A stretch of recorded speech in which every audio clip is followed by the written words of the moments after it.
السلام عليكم ورحمة الله وبركاته. بسم الله الرحمن الرحيم. الحمد لله رب العالمين والصلاة والسلام على رسوله الأمين وعلى آله وصحبه أجمعين. ما بعد.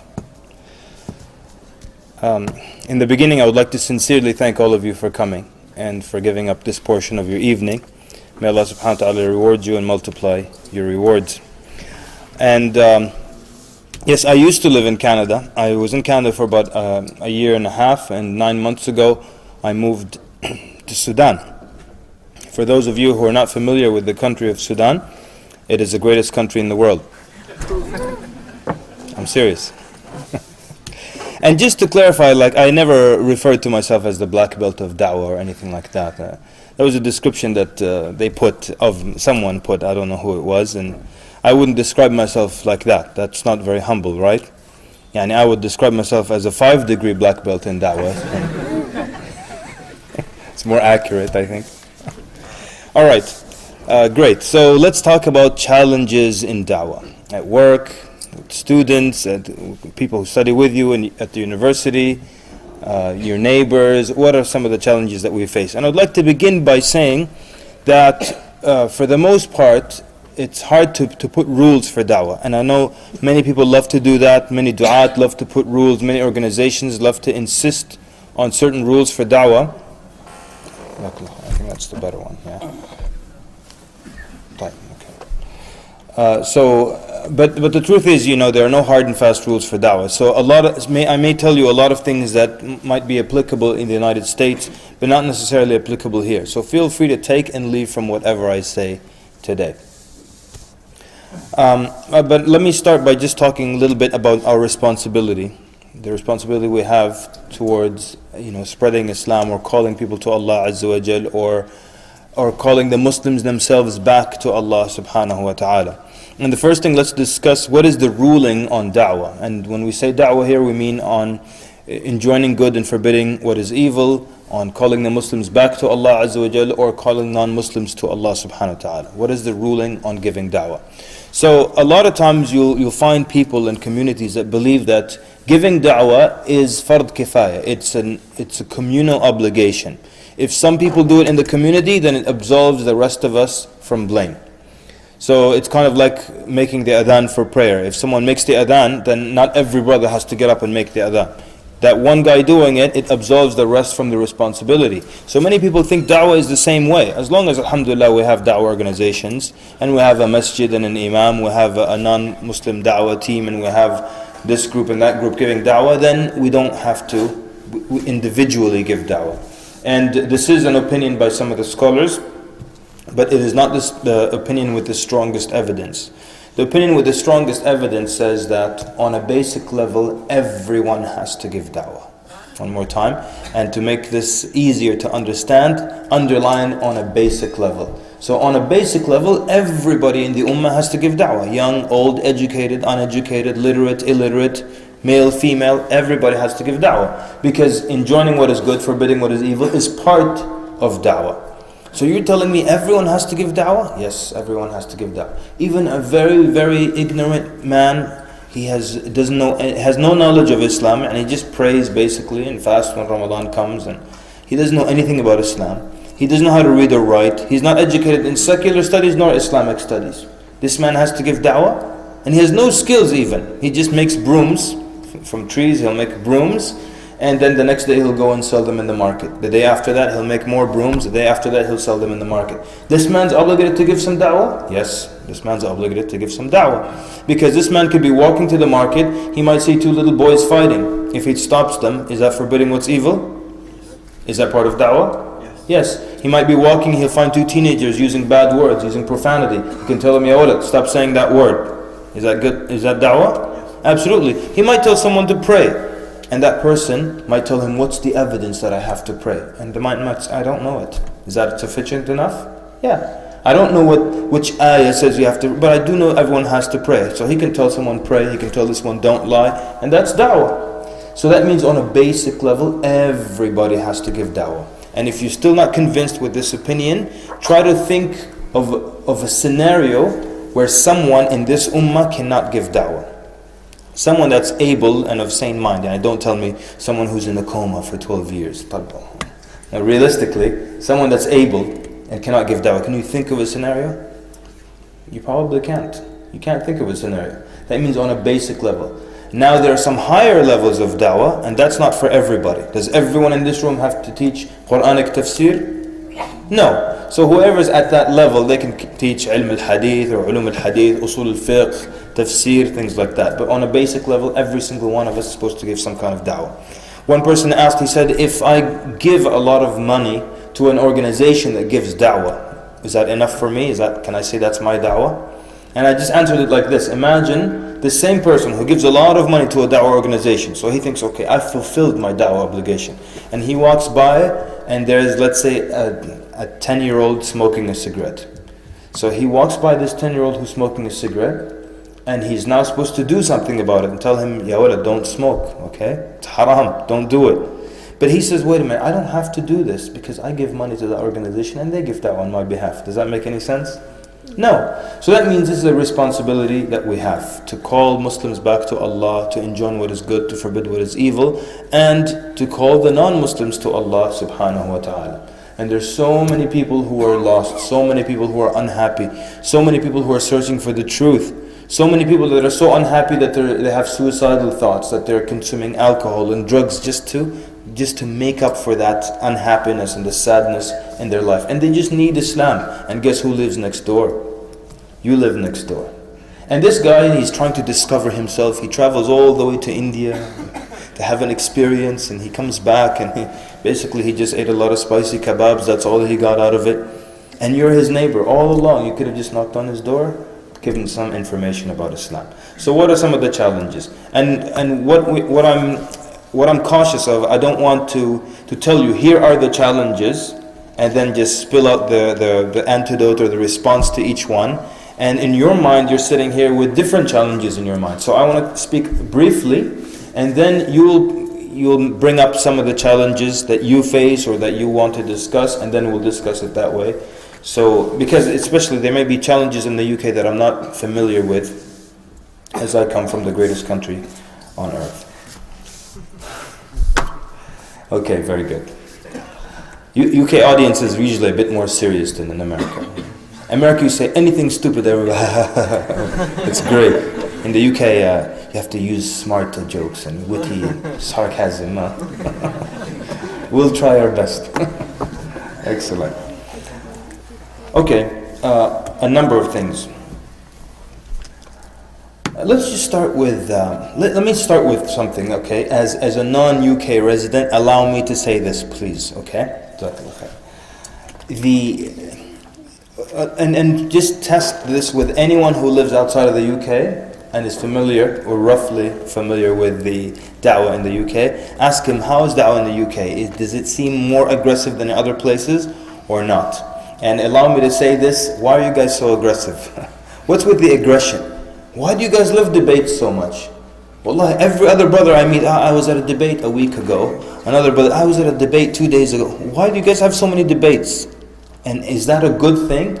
And then we go to the park and everyone has a box and everyone has a megaphone. This guy has a bigger megaphone. Islam, and this guy's telling Jesus Christ the Lord, and fighting. Then another debate at the university, then another debate over there. So is this the default way of giving da'wah? That's the first question. Is debating the default way of giving da'wah? And of course the answer is no. This is a permissible or an allowable way, but there are times and places for that. There are even certain people that do that. And even then the scholars know that this is not good. It's not conducive to people becoming Muslim. It's not conducive to mutual understanding, peaceful coexistence, all those sweet words. But too much of that is happening. Too many debates, a lot of fighting. So I would assume what happens is when you go to speak to someone about Islam, they remember that video they watched on YouTube of a Muslim and Christian fighting. They remember another debate and they think, okay, this is a fight. So they get ready for you. Okay, tell me about Islam. Feel free. Okay? And this is a problem. And I want to tell you something. How many people here have watched the debate between Jimmy Swaggart and Shaykh Ahmed Deedat rahimahullah? Okay, so a good number of you have seen that debate. Now, let's be honest with each other. Who destroyed who in that debate? We all know it. Shaykh Ahmed Deedat, he mopped the floor up with the other guy. True or false? True. Now, what would you say, this is a true story, what would you say if I told you there was a church in the United States that mass-produced that debate? Okay, they didn't edit it or anything like that to make their guy win or anything. They mass-produced it and they would give it to people in church. Make hundreds of copies. Here you go, here's a copy of the debate. Why do you think they did that? Someone who has not heard me give the answer to this, take a guess. Why would they make copies of that debate and hand it out to people in church, Christians? Why?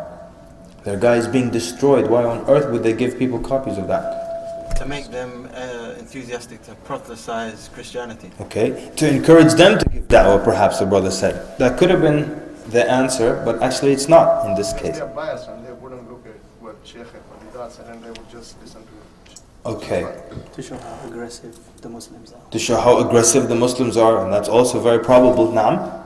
Maybe like for them to learn off that and then come back with something else. So they can learn from it and come back with something else, right? But their Shaykh is being embarrassed in it. Why would they make... Naam? To antagonize. Sorry? To antagonize the Christians. To antagonize the Christians. So maybe that's, they want to get them riled up against the Muslims. Last one. Sorry? To make us look bad. They think they won. They think they won. And that's kind of what you're saying. That's it. It's that simple. All of you made very intelligent guesses, but it was very simple. They hear their guy winning. Wait a minute. How could you listen to that debate and think Jimmy Swaggart won? The guy got creamed. But yes, they hear their guy winning. Listen to the debate one more time, and you will hear them cheering and whistling and clapping when he says ridiculous things. Why? Because what happens in a debate is you support your guy. You become defensive, you put a mental block. So all the good stuff that the Shaykh Ahmed Deedat rahimahullah was saying, they couldn't hear most of it. A lot of it they couldn't hear. They could just hear the arguments of their guy, and they would cheer for him. Yes, he got him. He got him. Tell him about the Lord. Yeah? They're excited about that. So that's why the debate is not a good way of giving da'wah. It's not necessarily a way of giving da'wah. It's basically a way of putting someone in their place. You know, if someone has been speaking too much and you need to get them to zip it, for example, then you would have a debate, you know, hit them on the head. But it's not the best thing for da'wah. So the first thing is, let's get this aggression out of our system, attacking, fighting. Even people, when they one-on-one try to give da'wah to someone, they think the way of doing it is to corner that person and choke him. And before he dies, with his last breath, he will say, Ashhadu an la ilaha illallah. Just let me corner him. Well, didn't you say 2 minutes earlier that this was the case? What about Matthew chapter 4, verse 23? Oh, I got you.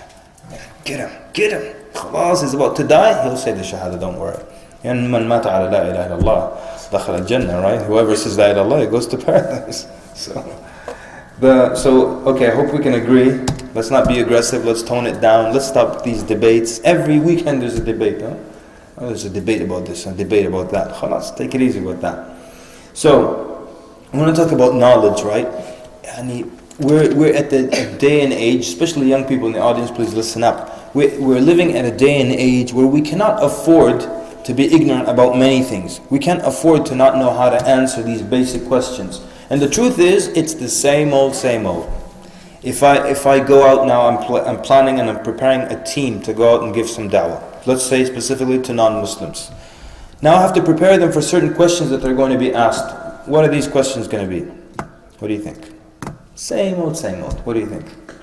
Jihad, thank you very much. Hijab, why do Muslim women wear hijab? Marriage to Aisha, same old. Why did your Prophet marry a young woman, and so on and so forth? Naam?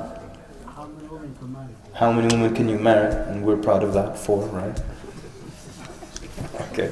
So then basically it's the same old. So we can't afford to not know the answers to these questions. And for the young people, you can't afford to be playing video games all day, just playing games. Your Prophet is being insulted every day. Muslims being assaulted every day, people ignorant of Islam being attacked on the television and everywhere on the internet, and we're just playing games. We can't afford that. So, are we saying then everyone has to be like Shaykh al-Islam Ibn Taymiyyah, for example? No. But interestingly, about Ibn Taymiyyah rahimahullah, there was a wonderful and really phenomenal description of him. They said, people in his time, they said that whenever he spoke on a topic, you felt as if he spent his entire life preparing that one topic. This is how he was. So if he spoke on one issue, you felt as if his whole life, his PhD was just on this topic. Then tomorrow, he speaks on a totally different topic. And again, you feel as if he spent his whole life preparing this one topic. And the day after that, he speaks on another issue. And you feel like he spent his whole life preparing that. Now, we don't want people to be, we don't expect people to be like that. But at the same time, all the questions have been answered, and we don't have to reinvent the wheel. It's just a matter of having this information. So, you don't have to be a scholar necessarily to give dawah, but I think we'll all agree that the more you know, the more effective you will become as a da'iyah, the more you'll be able to respond to questions properly as a da'iyah, and you won't have to do all the the escapes and okay. So you don't have to basically do the escapes and do the cheap answers and the watering down of Islam and diluting and all that stuff that happens now. What's jihad? Well, jihad is a struggle, So if I can't open the water faucet, that's a struggle, it's jihad. Aren't you sweet? That's not what it is. And you find people, so either out of ignorance or out of, it could be other things, lack of courage, lack of izzah. And no one's compelling anyone to give strange answers. And I remember one time, this imam, when the US invaded Iraq, he felt that he had to say something about it on the minbar. But now, there's probably a difference between what he really wanted to say and what he could bring himself to say. So he came up on the minbar and he started to say, our soldiers, our brothers and sisters who are fighting in Iraq right now, he's talking about the American soldiers, he's not talking about, he said, they are my brothers and they are my sisters.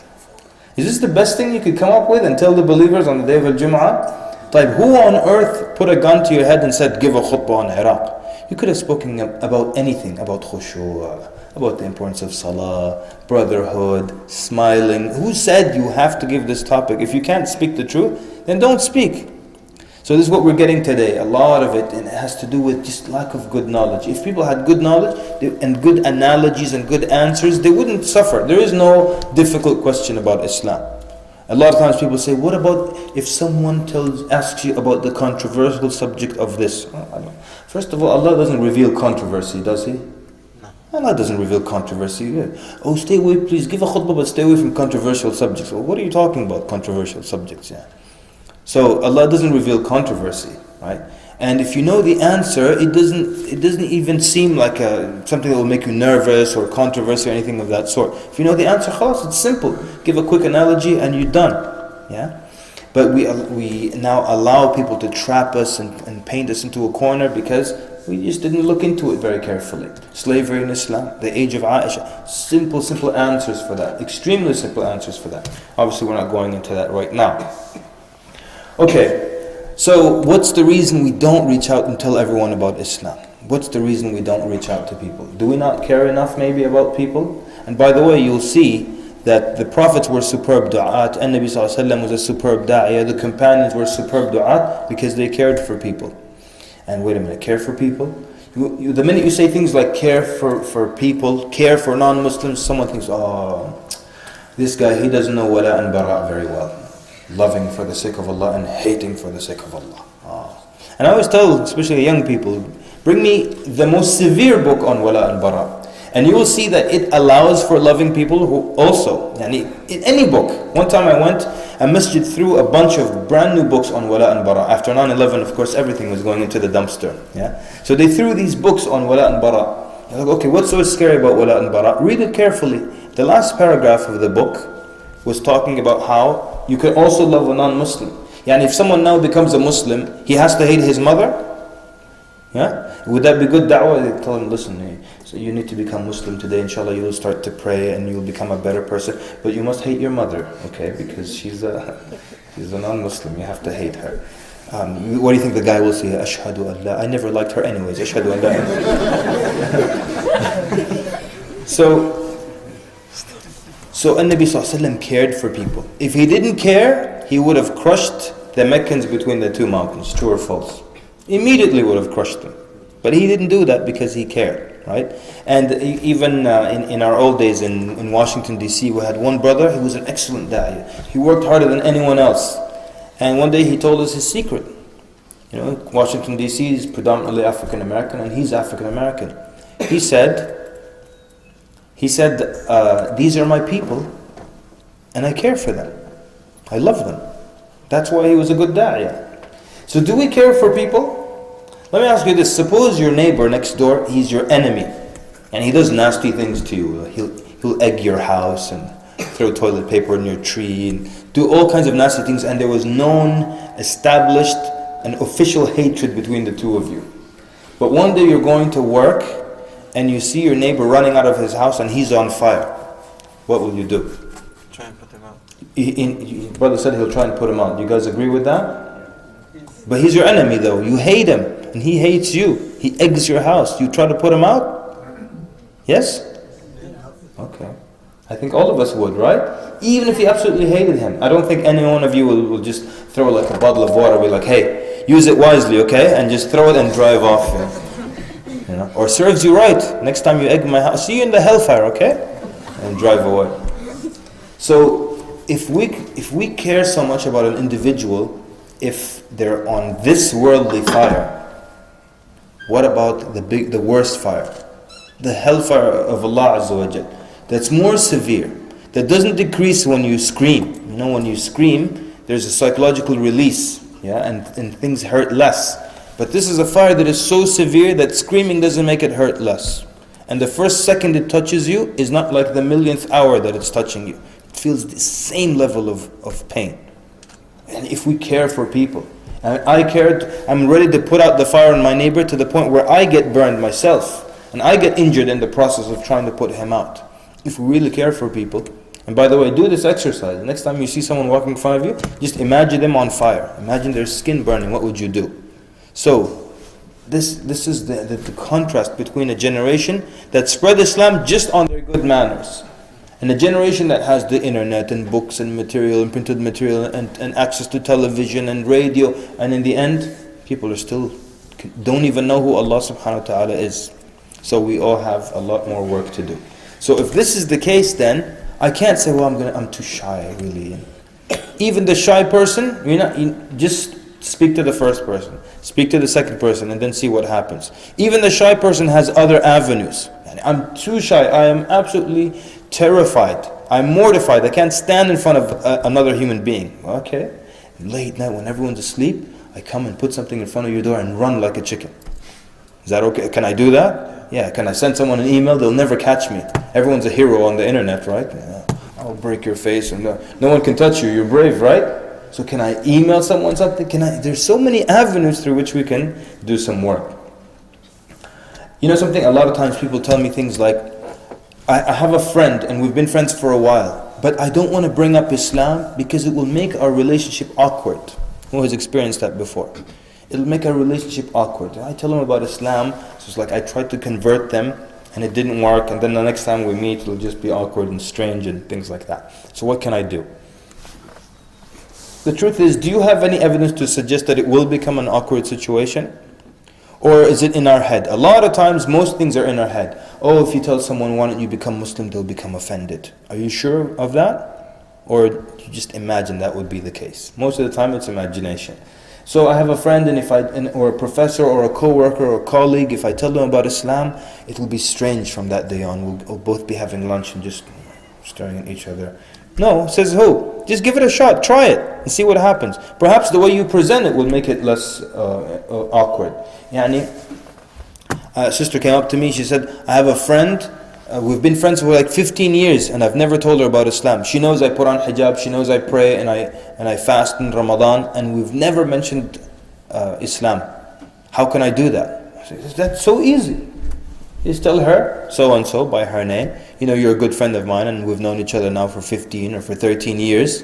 And in all this time, you know that I dress this way and I pray and I do Ramadan and certain things that you've noticed already about me. But we've never spoken about it, and I just want to explain to you what it is that I do and what I believe, because as you know, my religion is something that's very dear and important to me, and I consider you a very dear and important friend. So I want to tell you about what I believe. What's wrong with that? One person said to me, I have a friend and I've known them for a good while and they're a good person, but I've never told them about Islam. A year ago I gave him a copy of the Qur'an and we never mentioned it again. How can I bring up Islam again? You have it right there. You have the free pass right there. Tell them, hey, I gave you Qur'an a year ago. Did you read? There's your topic right there. A lot of times we don't want, we're afraid to bring up the topic. But you know something? If you want to bring up the topic, you'll find a way to bring it up. Yani you can give me any topic and we can go from that topic to Islam. Weather, we can go from weather to Islam. Talk about anything. Gun laws, we'll bring it to Islam. Yeah? Just from any topic, you bring it back to Islam.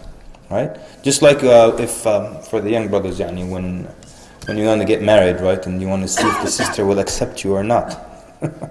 You find a way to bring it back to marriage. They'll talk about anything, they'll bring marriage. And next Prime Minister of the UK, yes, but you know, marriage, sister, is They tell you in this joke, this man was very, very ugly, right? Extremely ugly, and he wanted to marry a co-worker of his. But so he doesn't know if she'll accept someone as ugly as he is, so he started to test the water. So he tells her sister, what if someone, you know, asked for your hand in marriage, but he was quite ugly, you know. She said, you know, looks aren't that important. What's more important is on the inside. He said, oh, that's a good sign. He said, sister, what if he's like really, really ugly? She said, wallahi, what's most important? His akhlaq, his manners. These things are more important. He said, okay. So, sister, what if he's like horrendously ugly? She said, look, deen, manners, what's on the inside, this is more valuable and more important than the outside. He said, sister, what if it's me? She said, now you're pushing it.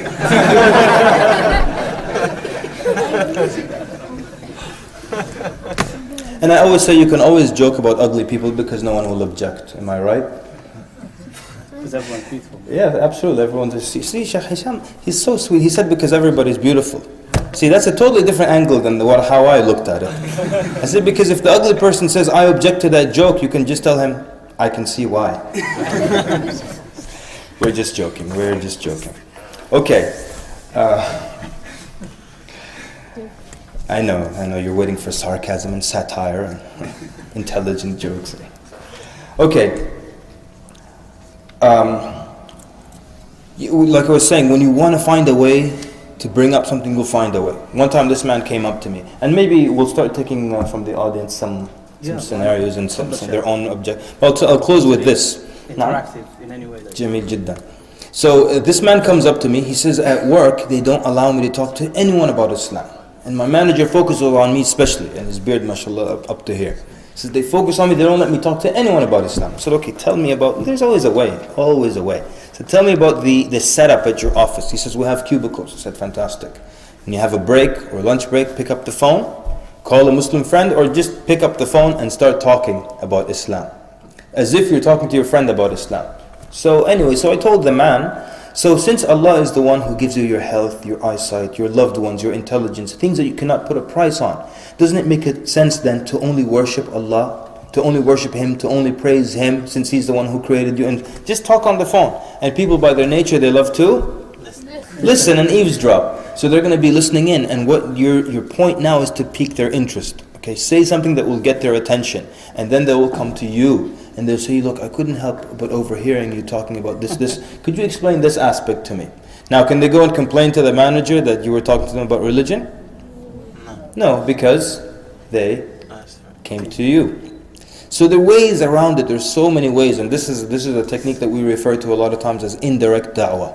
And it's so many people use it, and it's so successful. And you have a cell phone, you're on a bus, or you're waiting in line for something, or you're at the doctor's office and it's very quiet and it's boring, just pick up the phone. So anyway, so since Allah is the one who gives you your health and your intelligence and your eyes, just go, just talk, enjoy yourself. It's indirect, no one's listening. I mean, everyone's listening, but no one's really, there's no awkwardness involved. Enjoy yourself. Okay, let's have you give me some of the obstacles, or some of the, what do we call it? Challenges. The challenges, challenges too. You still have 15 minutes to go, so I don't know if you want to carry on or you want to listen from the audience. Yeah, I want to hear what are specific challenges, I don't want to talk out of context here. Faddal. Brother, for the sisters to hear, if you would mind coming forward. Just yeah, please. If it's short, I can repeat it, يعني. If it's not long, خلاص. yeah? Save you some getting up. Agree to repeat. Yeah, جدا ما في مشكلة. تفضل. So quite a few times when I'm speaking to someone, they know about Islam, to a certain degree they know the basics, what it's about, And when I tell them, because I watched a couple of your lectures, I said to them, well then what's stopping you from being a Muslim right now?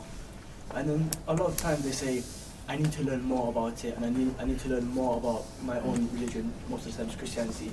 I mean, I think these guys are expecting to be like Bukhari before they become Muslim. I tell them, if you study for 40 years, you're never going to conquer the religion. So how can I, push it to the, like, of course they need to learn more, but I think they're expecting to learn so much before it's going to take them 20 years. So how can I, Okay. get it through to them? Very good, excellent. So to repeat the question, the brother is saying that a lot of times when he's giving da'wah to a non-Muslim, and he gets to, after he explains Islam in brief, then he asks them to become Muslim. Then they respond that they need to learn more about Islam, or they need to learn more about their own religion, research their own faith more, or research Islam more before they decide to become Muslim. And in his words, he tells them that if you study for 40 years, you won't conquer the religion. So how do you get them to leave this idea of, I want to study everything before I can make a decision to become Muslim? And there's the long story and the short story. I'm going to give you the short story, okay? And perhaps you recall the analogy of the car. Do you remember that one? Okay. So basically, this was a problem we always faced. You meet people who say, look, I need to study more. I can't just become, you spoke to me for 7 minutes and everything you said was beautiful, but I cannot change my life based on 7 minutes of beautiful talk. So we actually came up with this analogy, and it has worked very, very wonderfully for us, alhamdulillah. We give an analogy, and we actually say this to the non-Muslim. Now, I need you to understand when you can use this analogy. You have to use it in its place. Pause, let's go to another story, okay?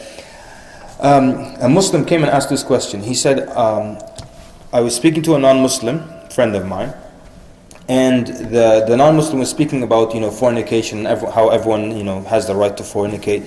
So then he said, I used the technique of the Prophet ﷺ.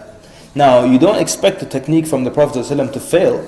He said, so I asked this man, I said, would you accept that for your mother? And you know this hadith, when the Prophet ﷺ asked the companion, would you accept that for your mother? And he said, no. Would you accept it for your sister? He said, no. He said, the same way people don't accept that for their mothers and their sisters. So he says, I asked the young man, would you accept that for your mother? The guy said, sure, if she consents. He said, would you accept that for your sister? He said, yeah, if she's okay with it. He said, this was a technique of Nabi Sallallahu Alaihi Wasallam and it failed. How? Very simply, you applied it in the wrong place, ya akhi. Very wrong place. And Nabi Sallallahu Alaihi Wasallam used this technique with a Muslim who understood halal and haram and day of judgment and reward and punishment and Allah Azza wa Jal. So when he was and he also understood ghira, he had this jealousy, protective jealousy. So when he was asked these questions, it made sense to him. Okay? So you're taking a technique applied on a Muslim, you're trying to use it on someone else. So you have to apply the right technique in the right place. So going back to our answer, you have to apply this analogy only works if someone agrees with everything. The only thing stopping him from Islam is not a fiance or something. No, the only thing stopping him is, I need to read more. One time this happened, we were giving a lecture to non-Muslims, and towards the end of the lecture a man came up and he was very interested in Islam. La ilaha illallah Muhammad Rasulullah. He said yes. Salah, yes. Hajj, zakah, saum, yes. Okay, why don't you become Muslim right now? He said, look, in everything in my life, I don't make decisions like overnight, like immediately like that. I think about things, I take my time. He said, like with this decision, I like the idea, but I need to go home, I need to read, I need to find out exactly what I'm getting into.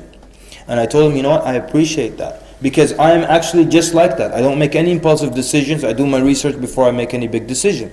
And no doubt this is a big decision. But let me ask you this, because we always try one more time, right?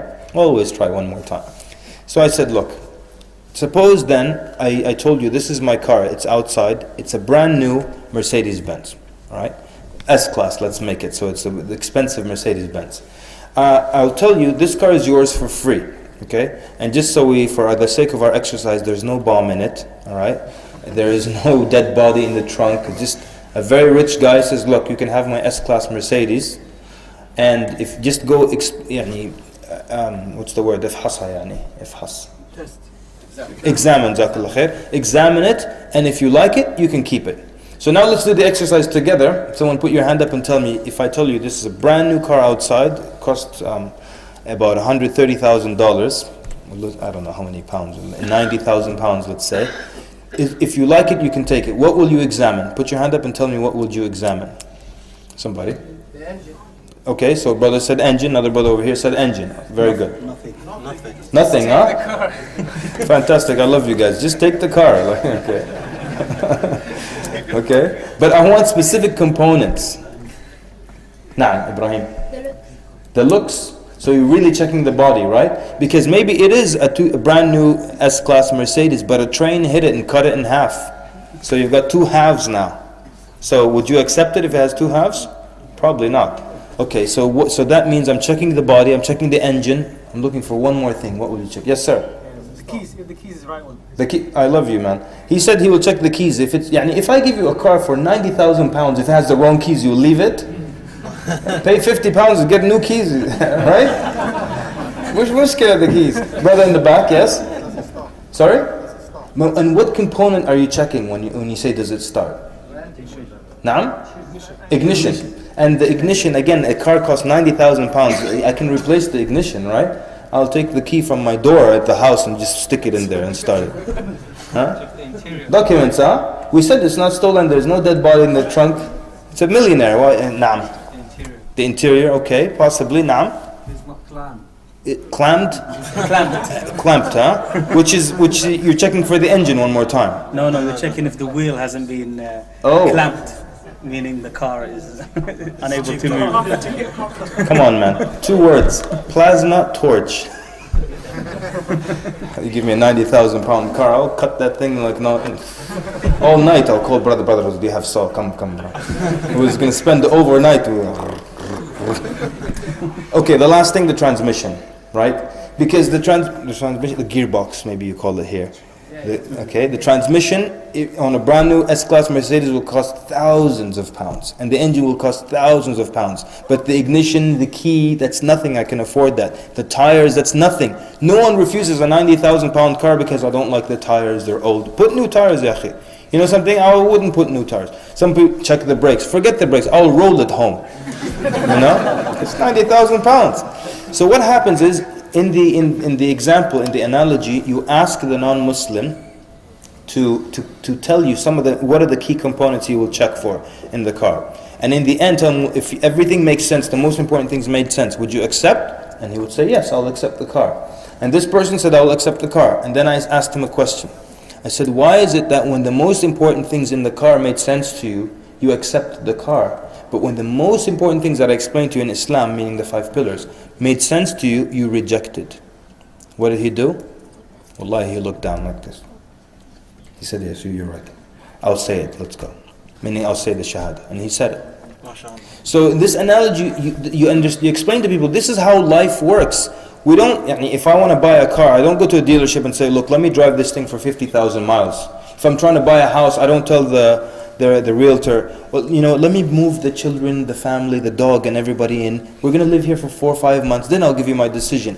We look at the basic components, and if they agree, we make a decision. And so that's, in a nutshell, without taking too much time, that's one way of doing it. I probably just time for 1 or 2 more. Any other obstacle? Yes, brother. Hello. Tfaddal, yes sir. Assalamu alaikum. Wa alaykum. I think rather there is a problem with us, like as a Muslims, right? We try to make dawah all the time with the Christian people. We try to convince them all the time. We never let them, for instance, to listen to us first little, or, we try to always convince, showing that our religion is the best, as they think always that their religion is the best. Mm-hmm. And this is a problem with the Muslims. Sometimes they don't even know, right, the subject properly, how to convert someone, and then they use the wrong words all the time, the wrong phrases. Do you know what I mean? Yes. I think that's why we fail all the time, most of the time. Okay, very good, and I'll have to agree with you. It's very true. A lot of times people, they don't have an idea of what good dawah is. They use the wrong words, wrong approach, wrong technique, and it kills dawah. And I would say, like in my 10 years of teaching the dawah, fiqh of dawah courses, I would tell the students in the beginning that a lot of this course is unlearning the wrong way of giving dawah, more so than learning the correct way. Because for so many people there's just this wrong way of giving da'wah, and that's what we think it is. So you're absolutely correct in that, Jazakallah khair, and that hence the importance of training, da'wah training for people, or of course, experience. And you don't have to necessarily take a full session or class, but you could also go hang out and spend time with experienced du'at and learn from them and so on and so forth. So barakallahu feek, jazakallah khair for that comment.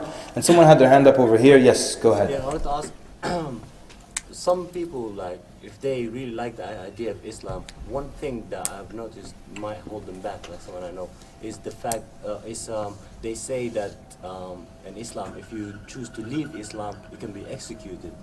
How, would you overcome this? Okay, so the brother is saying, perhaps one of the things that deter people from becoming Muslim is that if you leave Islam, if you apostatize, that you will be killed. Yeah, so why would someone become Muslim if that's the case?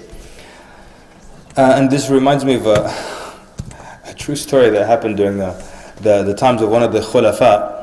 There was a Christian that used to always be in his gathering. He was a good guy, this Christian. So one day the Khalifa now gives him da'wah. He says, Ya akhi, or one of the umara perhaps. He tells him, why don't you become Muslim? So the Christian says, I like to drink too much. I love drinking. That's why I won't become Muslim. So the Emir tells him, listen, become Muslim and drink. What's the problem? So the guy takes his Shahadah. Then right after he takes Shahadah, he says, if you drink, we'll whip you. And if you leave Islam, we'll kill you.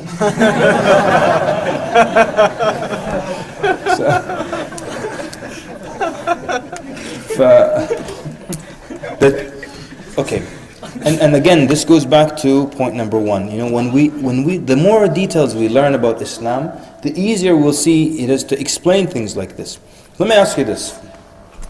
If someone, let's say, someone lives in a Muslim village, okay, or a Muslim town, and he goes to work and he comes back, then he prays Maghrib and Isha in the masjid, then he goes to work, and like that. If this man suddenly decides to leave Islam, but he kept it to himself, he just stopped he didn't go to the masjid for Maghrib or Isha, and didn't make it public, but he's just stopped believing in Allah and Islam. What's the Islamic ruling on this person? What should happen to him?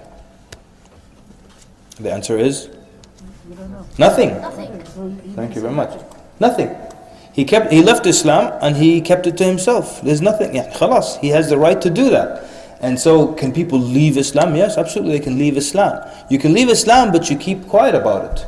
Why? Because the minute you start to make it public, now the state, and we're talking about the Islamic state, it has an interest in this person. Why? Because when you leave Islam, or you have certain doubts that make you, not believe in Allah Azza wa Jalla, or the Qur'an, or Nabi Sallallahu Alaihi Wasallam, if you have certain doubts like that, the minute you start to make it public, you are bound to affect people who are close to you. So you might affect your parents, you might affect your children, you might affect your wife, you might affect your brothers and sisters, your siblings.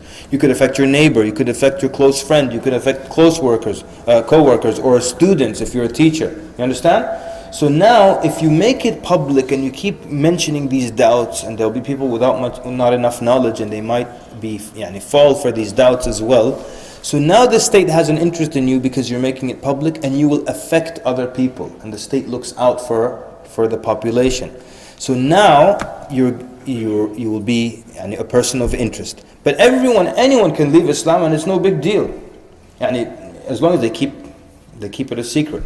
The minute you make it public, and now you make it public, then the state has an interest in this individual. But now look at it. There's a difference between how Islam deals with the apostate versus perhaps, let's just say in the Bible how it's dealt with.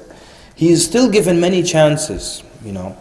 For example, in the Bible, in the book of Deuteronomy, chapter 13, verse 8 and 9, it explains that the one who leaves his religion, that you should kill him. And it says, let your hand be the first to strike him. Okay, you want to be the first one who kills that person who leaves Islam. Now in Islam, it doesn't work like that. And I have to say this because people think that's the case. One time, a brother left Islam and he was a revert. He left Islam after 2 weeks. And there's a different ruling for this person. It's known as al-murtad milli. Okay, there's a different ruling. But one of the brothers, he himself was a revert. He said, so-and-so left Islam. I'm going to take him hunting. And we're going to have an accident.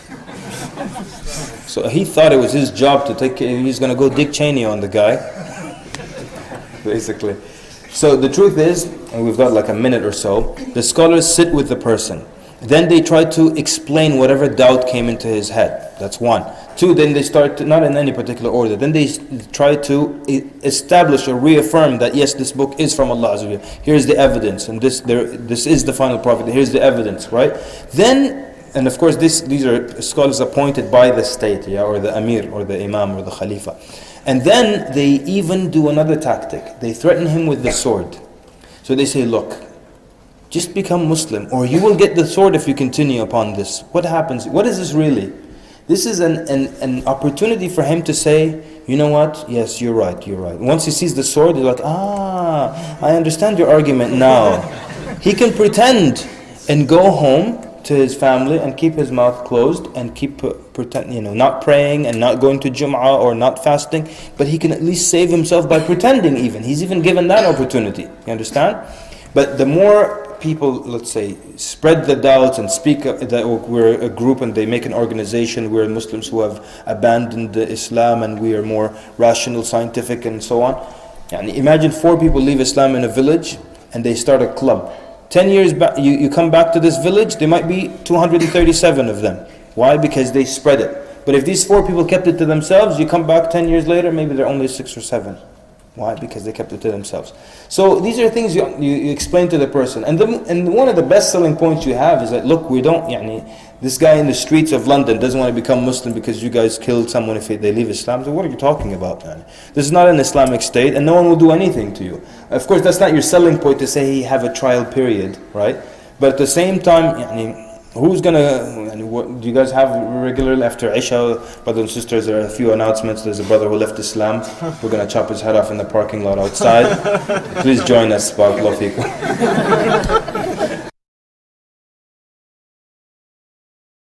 This question says, what manhaj are you upon?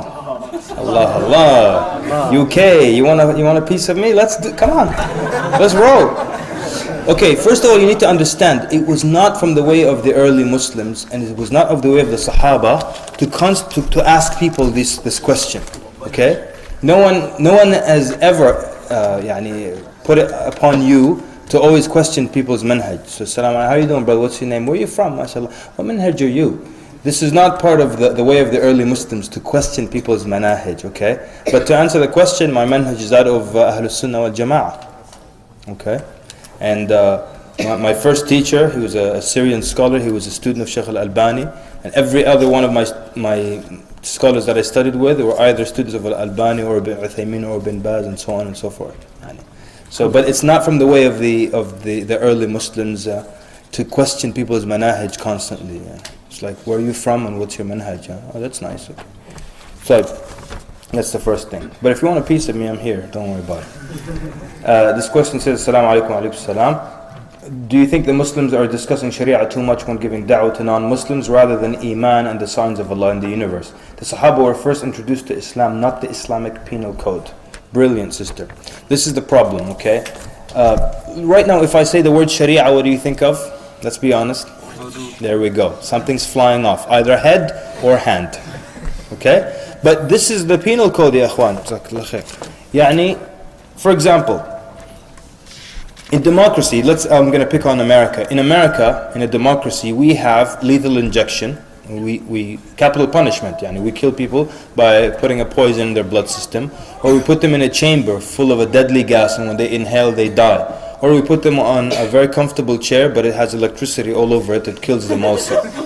Now, when the President of the United States sells the democracy, when he sells democracy to the world, does he say, yes, we're going to bring democracy, we will put people in gas chambers, we will electrocute and kill people? Does he do that? No, because this is the penal code, which is the scariest part, which is supposed to deter people. The problem is, this is how a lot of times, besides our friends in Hollywood, even we present the Sharia. We present it as stuff being chopped off. And recently, one of the Muslim presidents, in a speech, televised speech, he said, we're going to bring Sharia, we're going to cut off hands, we're going to cut off feet. And why would you sell the Sharia like that? You're selling me the harshest and scariest part as what is normal. Okay, but so it's like, if you look at the Sharia, it's a wonderful, beautiful palace, okay, but it has a boundary around it, okay, and that boundary You touch it, you get hurt. You don't come near the boundaries. But it's a beautiful palace. So do I not describe the palace and I just describe the barbed wire on the fence or on the wall of the palace? This is exactly what's happening now. So yes, don't spend all your time talking about Sharia and we'll kill the adulterer. Have you ever committed adultery, by the way? This is what we would do to you in an Islamic state. We dig a hole. Okay, wait a minute. Not necessary. These are the boundaries. So what if we sell the other part of the Sharia? There will be justice. There will be no poor people. There will be no one that will go to bed hungry. There will be no corruption, no bribes, anything like that. So you are absolutely correct in that. And that's not your speaking point for da'wah anyways. Your speaking points, Tawheed of Allah Azza wa Jal and Nabi Sallallahu Alaihi Wasallam, the final messenger, and the 5 pillars. Why did you go into things being chopped off? How does one deal with questions about Iman and Allah? For example, when did Allah come into being? How do I know there is a God, etc.?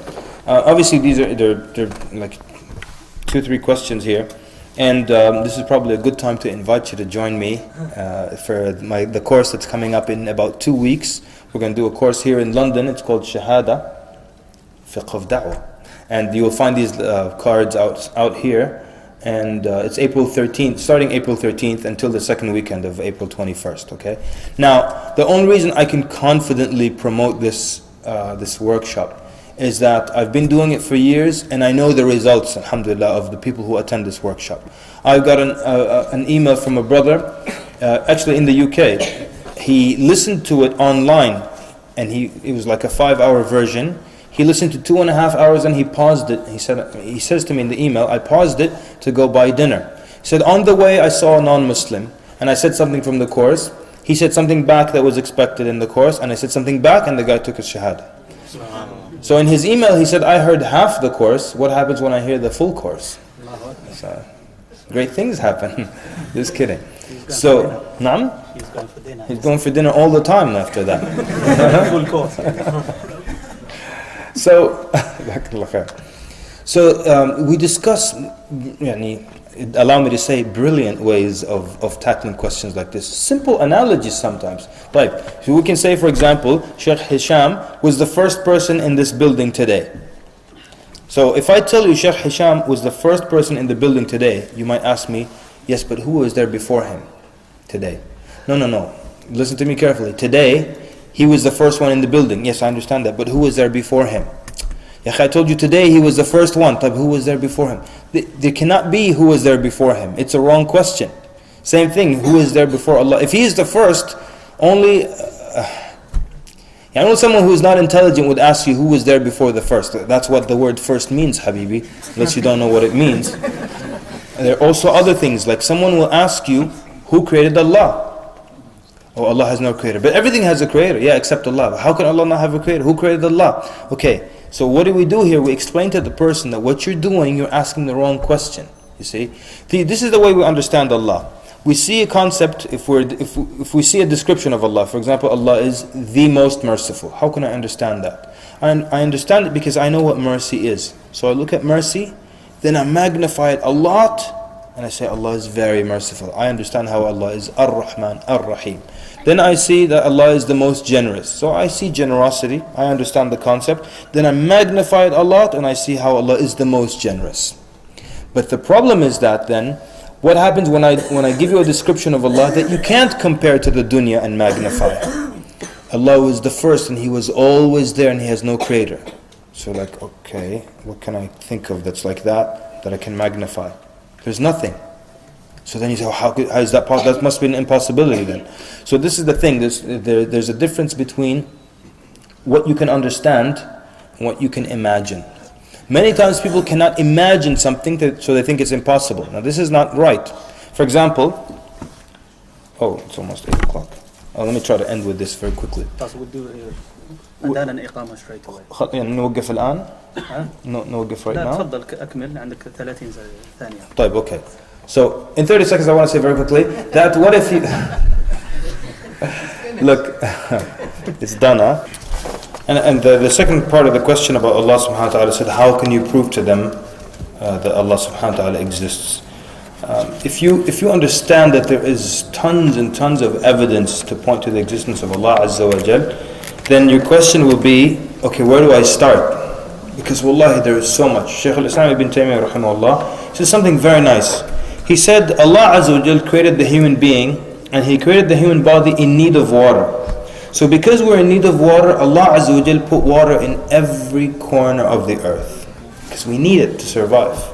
Likewise, Allah created the human being in need of believing in its creator. In need of believing in something.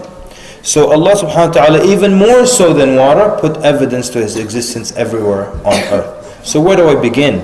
Do I begin with analyzing the life of Muhammad sallallahu alaihi wasallam, proving he was a genuine prophet? If he's a genuine prophet, that means he was sent by a God, that means God that does exist. Do I begin with the Qur'an and prove how the Qur'an could not have been written by a human being, that it must have been written by a divine being, and that's proof of the existence of Allah Azza wa Jal? And which angle of the Qur'an? I mean, I can take 8 or 9 different angles of looking at the Qur'an, and each one of them will prove that there is a God. So there's tons and ample proof that there is a creator. And one more time, you don't have to reinvent the wheel. The questions have been answered before, the proofs have been laid out by the scholars. All you have to do is, it's simple as looking it up on a Muslim website, picking the strongest arguments, and that's your game plan, inshallah. So that's one thing. If you inshallah attend the Shahadah course coming up in April, one of the things that we'll take care of in that course is you'll never ever be worried about the atheist again, ever. I mean, look, it's the weakest argument. Allah Azza wa Jal, how many times in the Qur'an does Allah refute the Trinity, for example? Many times. Paganism. Many times. Things in the Judaism, for example. Entire surah dedicated to that. How many times did Allah respond or refute the atheist argument in the Qur'an? Once. Just once. Why? Scholars say because it's such a weak argument. Once. Why are we scared of the weakest argument? But we'll explain why the atheist comes to you all confident and arrogant and insulting and everything. There's a reason behind that. And if you attend Shahadah, Fiqh al-Dawah, April 13th, inshallah. This question says, what is the key to giving successful da'wah to Muslims who aren't interested in hearing you out? Here's the key. Okay? You have to find out why they're not interested. That's exactly what it is. Okay? So I don't try to insist and force you to be interested. I try to find out why you're not interested. So the conversation goes like this. You tell them, look, I noticed that whenever I talk to you about religion, you change the subject, or you don't like to talk about it. Right now, I don't want to talk to you about religion. I just want to know why you don't want to talk about religion. Okay? That's it. And this is very, very, very effective, inshallah, because once you tell them, okay, tell me why you don't want to talk about religion. And there may be other reasons hidden that they don't want to admit to you, that the guilt of not practicing, and it makes me feel guilty. But it may be other things like, discussion of religion always ends in a fight and an argument. Is that the only reason you don't want to talk about religion? Because it's going to end in an argument? Yes. Okay.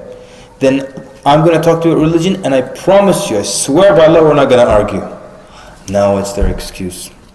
So this is a scenario in which that was the problem. Always with da'wah, with Muslims, with non-Muslims, you have to find out why. Very important. Many times people come up to me, and please don't do this at the end of this lecture. There's a brother, and every time we tell him to pray, he starts to eat boiled eggs. Why does he do that? But what can I tell him?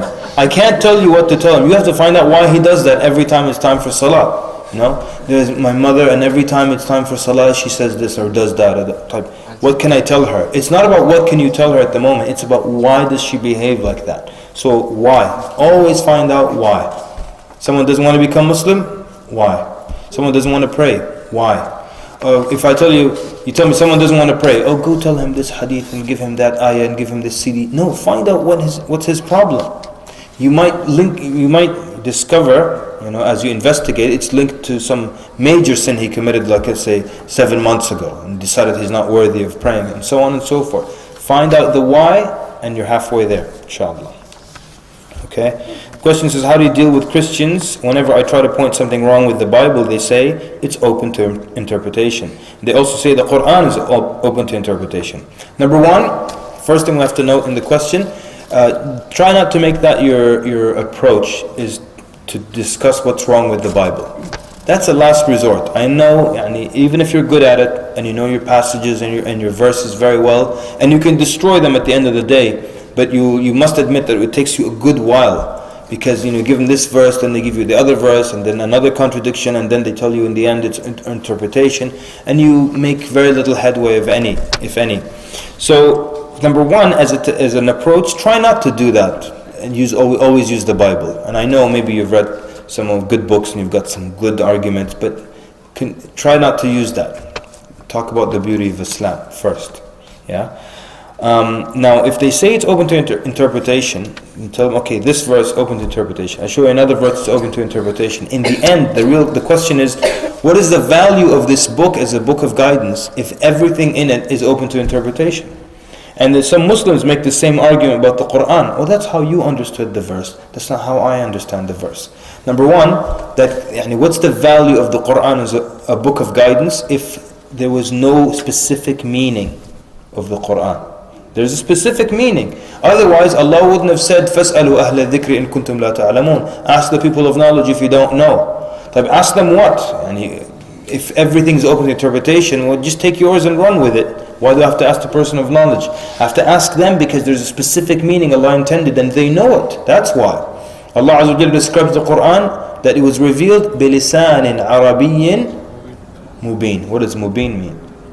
Clear. So that means it can't be just vague and everyone will see. This one reads the verse, oh, it means this. The other guy goes, jump rope, and everyone feels, okay, I can take me in a different direction.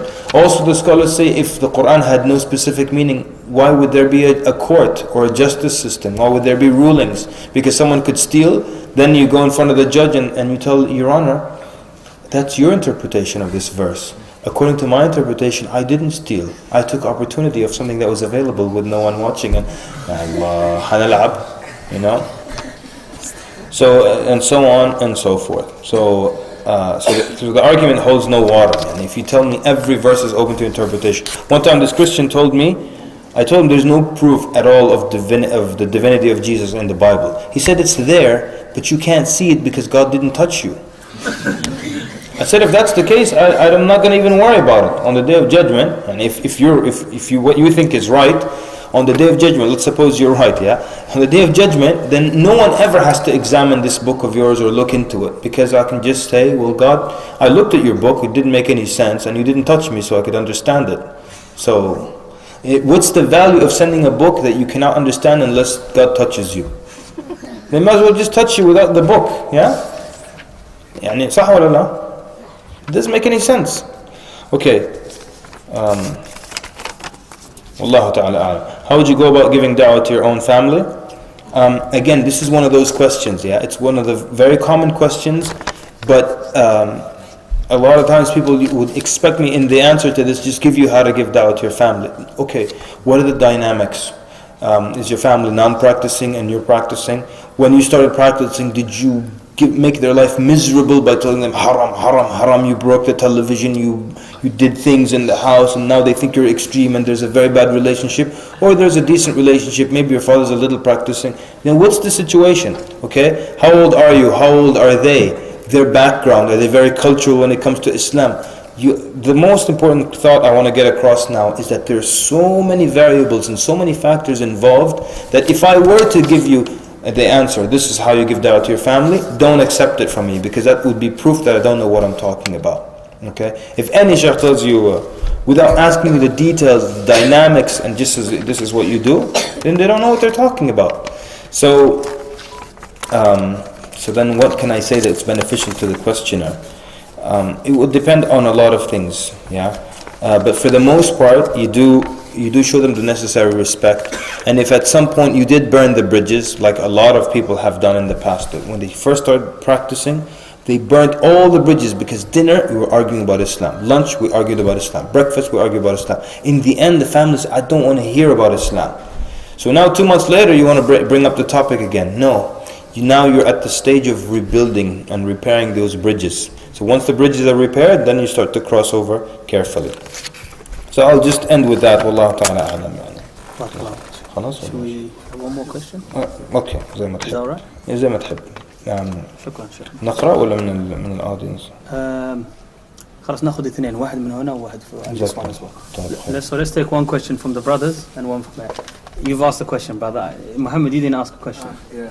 تفضل. Basically, when it comes down to Muslims today, like it's like when you're giving da'wah, they'll start criticizing you for giving da'wah because they're not doing it, like, yeah. But like it's because people are weak these days. They don't want to show that they're Muslim. They want to shave their beard. They want to wear Western clothes. But Allah says, don't copy the kafirs, innit? So we might all be munafiqeen, you know. We're not or semi-Muslims, you know. So when it comes down to it, like when it comes down to the Dajjal system, like so it's like we're given open da'wah, yeah. So how should the people, like, basically who want to give da'wah, like as Muslims, like because they don't want to be up forward, you know, straightforward to the non-Muslims, when you have to be in Islam to speak truth, like, but people are afraid to speak the truth. So your question is, so how should they like basically how should the Muslims, the weak ones, the weak ones that Muslims, don't want to, like, you know, who want to give da'wah, like. how should they give da'wah to the non-Muslims? Yeah. Okay. And it's always a scary combination, right? Muslim who's like too afraid to even be Muslim, and then he wants to give da'wah. It's like, and we get this problem a lot also in America. And these are the people who just water down Islam, you know, and they make Islam look like every other religion. So they'll tell you things like, you know, the Qur'an says Jews and Christians will enter into paradise, and would you like to become Muslims? Like, no, your Qur'an said I'll go into paradise, why should I, you know? They water it down so much. So like these people themselves are, obviously they're, as much as we say da'wah itself increases your iman, but these people need to be built up to that level as well before they go out, and they can do more damage than good actually. So, if you know these people, then you can instruct them with evidence, on what to say and what not to say, and what the evidence is. Like the ayat say this and the Qur'an says that. You cannot go up to someone and say something totally different. And perhaps get them involved with organized da'wah groups so they can see what is being said, how it's being done, and things along those lines. Wallahu ta'ala alam. And all other four questions, or other three, they're all good questions and deserving of being responded to, but because of brevity of time. But this question is very simple. It says, can a Muslim woman give da'wah to her non-Muslim work colleagues? And she has a normal working relationship with. The scholars say that a Muslim woman, can give da'wah to a non-mahram male, for example, so long as the conversation does not go outside the confines of, or the subject of da'wah. Once we get into, I love the color of your hijab and hey giggle giggle, then we have a problem. But as long as it doesn't go beyond that, then it's okay. Now with that being said, because of the time that we live in, strongly recommend that if suppose there's nobody but you, and a woman comes up to you and she says, can you tell me about Islam? Alright? Or there's no one but the sister, and a man comes up to her and says, can you tell me about Islam? Given our society and the world today, why on earth would you continue for weeks just talking at night and under the covers like, well, qala sallallahu alayhi wa sallam, and why would you continue like that? So initially there was nobody but me, so then I passed her on to another sister, or initially there was no one but you, sister, and the male came to you, but later on you pass them on to someone else who's capable. There's no reason why for 4 or 5 days you should continue talking and chatting and sending smiley faces, and be careful, Shaitan ruins things. I want to close by telling you about one page in the notes in the course that's coming up. I have been teaching dawah courses for about 10 years, I know what can happen, inshallah, if you take the material and try it. That's why I'm strongly trying to advise you and urge you to sign up for this course. Because I know and not because I put together some course, but because I know what this course has done in the past, So there's a page in the notes that follows a new technique. The old technique, let's say, for example, of discussing Trinity, we go back and forth. I give you a verse, you give me a verse, I contradict it with another verse, and so on and so forth. And we would sit down with missionaries for 3 hours, but in the end, alhamdulillah, we would destroy them using their own Bible, right? But it took us 3 hours to destroy them. Now, maybe I shouldn't use words like destroy. How about, what's a nicer word? Convince, refute, convince, understand one another. Annihilate. Annihilate, exactly. Now it takes about 7 to 10 minutes because of this new technique, where we don't go into the details, but we just question the mindset. Why would you believe in something that's three, even though it's physically, that's one, even though it's physically separate? Okay, that's three, that's not one. Or one of them dies for 3 days, and instead of becoming two, it's still one.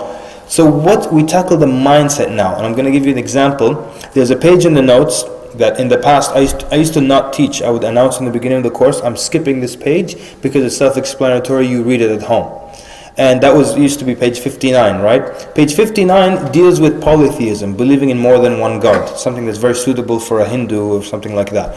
Why? So it tackles the mindset. Why would you believe that there's more than one God? There are some huge problems with believing in more than one God.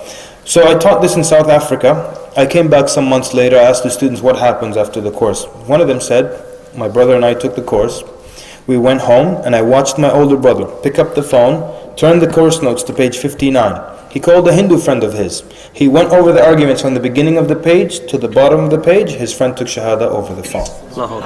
So I'm thinking, okay, I go to Australia and I give the course there before, and I want to show off to them. I told them one of the brothers in South Africa, this happened to him. So one of the brothers who was there, he said, the same thing happened to me. I said, tell me the story. He said, I took the course. I went home. I opened the course notes to page 59. I called a Hindu friend of mine. I went from the arguments from the beginning of the page until the end of the page, and the guy took his Shahada over the phone. This is the technique of tackling the mindset. Do you want to know what's on page 59? April 13th, inshaAllah. Jazakumullah khairan. Sallallahu wa barak ala Muhammad. Wassalamu alaikum wa rahmatullah.